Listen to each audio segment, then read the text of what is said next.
गांव में आज भी लोग कहते हैं कि वो लड़का मर चुका है, फिर भी हर रात उसी लड़की के पास सोता है। और जिस दिन उस लड़की ने बच्चे को जन्म दिया, पूरा गांव सन्न रह गया, क्योंकि उस लड़की की शादी कभी हुई ही नहीं थी।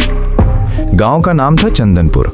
चारों तरफ खेत फैले हुए थे, बीच बीच में पुराने पीपल के पेड़, और गांव के किनारे एक गहरी शांत नदी बहती थी। शाम ढलते ही ऐसा लगता था जैसे पूरा गांव किसी अनजानी खामोशी में डूब जाता हो। उसी गांव में रहती थी राधा, सीधी साधी, कम बोलने वाली और हर वक्त किसी के इंतजार में डूबी हुई। उसकी आंखों में उदासी थी, लेकिन उस उदासी के पीछे एक गहरा प्यार छुपा था। राधा का प्यार था मोहन।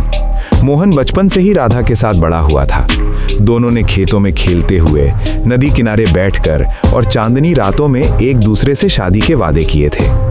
लेकिन गांव की जात पात, गरीबी और समाज की दीवारें बहुत ऊंची थीं। मोहन ने तय किया कि वो शहर जाएगा, पैसा कमाएगा और लौटकर राधा से शादी करेगा। राधा ने उसे जाते समय रोते हुए कहा था, जल्दी लौट आना। मोहन ने मुस्कुराकर कहा था, मैं वादा करता हूँ। लेकिन शहर में एक रात सब कुछ खत्म हो गया। एक तेज रफ्तार ट्रेन, एक अचानक हुआ एक्सीडेंट। मोहन का शरीर इतनी बुरी तरह कुचल गया कि उसका शव भी ठीक से गांव नहीं आ पाया। गांव ने मान लिया कि मोहन मर चुका है। राधा ने भी सफेद साड़ी पहन ली, चूड़ियां तोड़ दी, लेकिन उसका दिल ये मानने को तैयार नहीं था कि मोहन सच में चला गया है। मोहन की मौत के तीसरे दिन की रात थी। चारों तरफ सन्नाटा था। राधा अपने कमरे में अकेली लेटी हुई थी।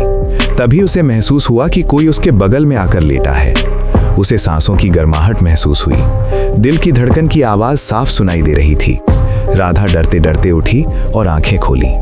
उसके होंठ कांप रहे थे। मोहन? कमरे में धीमी सी आवाज गूंजी। मैं हूं राधा, मैं गया नहीं। उस रात राधा रोई नहीं, वो डरी नहीं। उसे लगा कि प्यार मौत से भी बड़ा होता है। उसके बाद हर रात मोहन आने लगा, कभी हवा की तरह, कभी एक साए की तरह। किसी को दिखाई नहीं देता था, बस राधा उसे महसूस कर सकती थी। गांव वालों ने कहना शुरू कर दिया कि राधा पागल हो गई है। वो अकेले बात करती है, हंसती है, रोती है। लेकिन राधा जानती थी कि जो उसे छूता है, जो उसके आंसू पोंछता है, वो कोई भ्रम नहीं था। महीने बीतते गए। एक दिन राधा को उल्टियां होने लगी, कमजोरी, चक्कर और शरीर में अजीब बदलाव। जब गांव की दाई ने उसे देखा तो उसके हाथ कांपने लगे। उसने धीरे से कहा, तू मां बनने वाली है। राधा का दिमाग सुन्न हो गया। उसके मुंह से बस इतना निकला, लेकिन मेरी तो शादी भी नहीं हुई। जैसे ही ये बात गांव में फैली, पूरा गांव हिल गया।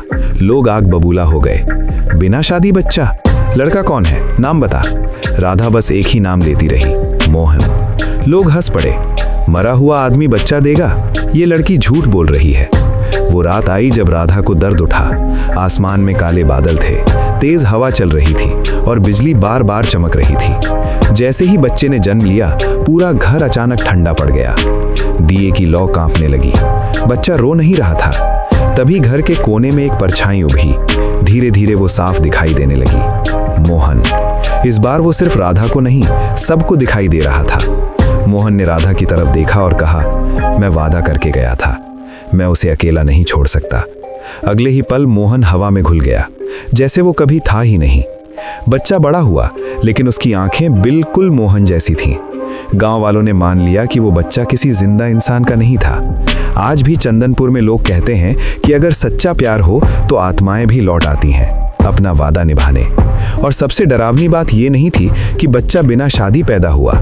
डर ये था कि प्यार आज भी हर रात राधा के पास सोता है।